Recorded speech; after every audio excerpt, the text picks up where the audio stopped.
Vande Bharat express train ఇప్పటికే తనకంటూ దేశంలో ఒక ముద్ర అనేది వేసుకుంటున్న వందే భారత్ ఎక్స్‌ప్రెస్ రైళ్లు కొత్త కొత్త రూపాలలో ప్రజలకి సేవలనేవి అందించడానికి సిద్ధమవుతున్నాయి.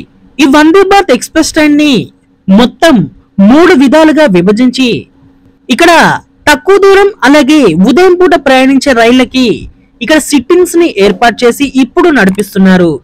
అలాగే మరొకటి వచ్చేసి పేదవాళ్ళకి కూడా వందే భారత్ ఎక్స్‌ప్రెస్ లాంటి ప్రయాణాన్ని అందించాలని వందే భారత్ సాధారణ ఎక్స్‌ప్రెస్ రైళ్ళని తీసుకురాబోతున్నారు. ఇవి ఆల్రెడీ ట్రయల్ రన్ కూడా చేశాయి. ఇప్పుడు ఇదే వందే భారత్ ఎక్స్‌ప్రెస్ ట్రైన్ లో మనకి స్లీపర్ కోచెస్ తోటి వందే భారత్ ఎక్స్‌ప్రెస్ ట్రైన్స్ అనేవి అందుబాటులోకి రానున్నాయి. ఈ రైళ్ల గురించి ఇదివరకే రైల్వే శాఖ మంత్రి గారు అశ్విని వైష్ణవి గారు ఒక వీడియోను కూడా రిలీజ్ చేశారు. ఈ రైళ్లలో ఇంటీరియర్ అనేది ఎలా ఉంటుందనేది.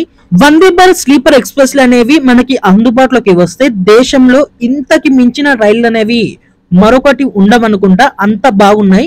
ఒకసారి మీరు చెక్ చేయండి, ఆన్లైన్ లో ఆ వీడియో అనేది ఉంటుంది. ఈ Vande Bharat sleeper express trains అనేవి త్వరలోనే భారతీయ పట్టాల మీద పరుగులు పెట్టబోతున్నాయి. ఇప్పుడు తిరుగుతున్న వందే భారత్ ఎక్స్‌ప్రెస్ ట్రైన్లు ఉదయం స్టార్ట్ అయ్యి సాయంత్రం వరకు వాటి యొక్క గమ్యస్థానానికి చేరుకుంటాయి. ఎందుకంటే వీటిలో స్లీపర్ అనేది ఉండదు కాబట్టి. అయితే ఈ స్లీపర్ వందే భారత్ ఎక్స్‌ప్రెస్ రైల్లో ఇలాంటి ప్రాబ్లం అనేది ఉండదు. ఈ రైళ్లు ఎక్కువ దూరం ప్రయాణించవచ్చు, day and night A time అయినా ప్రయాణించవచ్చు. వందే భారత్ స్లీపర్ ఎక్స్‌ప్రెస్ లో ప్రజల యొక్క అవసరాలకి పెద్దపీఠం అనేది వేయడం జరిగింది. ప్రయాణికులు అప్పర్ బర్త్లకి వెళ్ళడానికి ఈజీగా ఇక్కడ మెట్లని ఏర్పాటు చేయడం, అలాగే వృద్ధులకి ఈజీగా రైల్వే ప్రయాణం చేయడానికి ర్యాక్స్ అనేవి ఏర్పాటు చేయడం. మనం ఇప్పటి వరకు చూస్తున్న అన్ని రైళ్లలో ఒక కోచ్ లో 4 టాయిలెట్స్ అనేవి ఉంటాయి. ఈ వందే భారత్ ఎక్స్‌ప్రెస్ ట్రైన్ లో 3 టాయిలెట్స్ అనేవి ఉంటాయి. ఒక టాయిలెట్ స్థానంలో మనకి క్యాటరింగ్ అనేది ఉంటుంది. ఏ కోచ్ కి ఆ కోచ్ కి సపరేట్ గా ఇక్కడ క్యాటరింగ్ సౌకర్యాన్ని ఏర్పాటు చేస్తారు. అలాగే ఎల్ఈడి లైట్స్, రీడింగ్ లైట్స్. ఇప్పుడు తిరుగుతున్న వందే భారత్ ఎక్స్‌ప్రెస్ ట్రైన్స్ నుంచి ఫీడ్బ్యాక్ తీసుకొని వాష్రూమ్స్ ని కొత్తగా డిజైన్ చేయడం జరిగింది. అలాగే ఈ రైలుని వెయిట్లెస్ టెక్నాలజీ తోటి అభివృద్ధి చేస్తున్నారు. అంటే ఇప్పుడు తిరుగుతున్న వందే భారత్ ఎక్స్‌ప్రెస్ ట్రైన్ తోటి పోల్చుకుంటే ఈ స్లీపర్ వందే భారత్ ఎక్స్‌ప్రెస్ రైలు అనేవి బరువు అనేవి తక్కువగా ఉంటాయి. దీని వల్ల ఈ రైలు యొక్క వేగం అనేది 220 కిలోమీటర్ల వేగం తోటి వెళ్ళగలవు. మొదట ఈ రైలుని 2024 మార్చి వరకు అందుబాటులోకి తీసుకురావాలని రైల్వే శాఖ ప్లాన్ చేసింది. కానీ కొన్ని కారణాల వల్ల ఈ రైలు అనేవి 2000 జనవరి చివరి వరకు లేదా ఫిబ్రవరిలోనే అందుబాటులోకి వచ్చే అవకాశం అనేది కనిపిస్తుంది.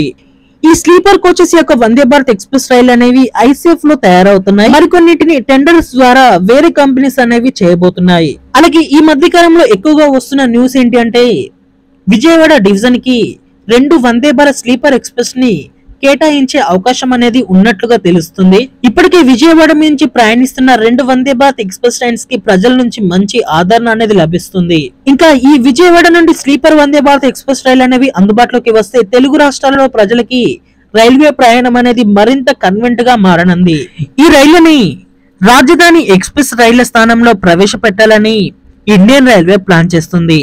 ఎందుకంటే ప్రతి రాష్ట్రం నుండి ఢిల్లీకి రైళ్లు అనేవి పరుగులు పెడతాయి రాజధాని ఎక్స్‌ప్రెస్ పేరుతోటి. ఈ రాజధాని ఎక్స్‌ప్రెస్ ల స్థానంలో వందే భారత్ ఎక్స్‌ప్రెస్ రైలు అనేవి ప్రవేశపెడితే అన్ని రాష్ట్రాల నుండి ఢిల్లీకి అతి తొందరగా చేరుకోవడానికి రైల్వే సౌకర్యం అనేది ఏర్పడుతుంది. ఇది ఒక గుడ్ న్యూస్ గా చెప్పుకోవచ్చు. Okay friends, Vande Bharat express trains అనేవి అందుబాటులోకి వస్తే ఎలా ఉంటుంది? ఇవి మన తెలుగు రాష్ట్రాలలో ఎక్కడి నుండి ఎక్కడికి ప్రయాణిస్తే బాగుంటాయి? వందే భారత్ స్లీపర్ ఎక్స్‌ప్రెస్ ల మీద మీ అభిప్రాయాన్ని కామెంట్ చేయండి. అలాగే మరిన్ని మోర్ రైల్వే అప్డేట్స్ కోసం మన ఛానల్ ని ఫాలో అవ్వండి. Thank you for watching. Have a nice day.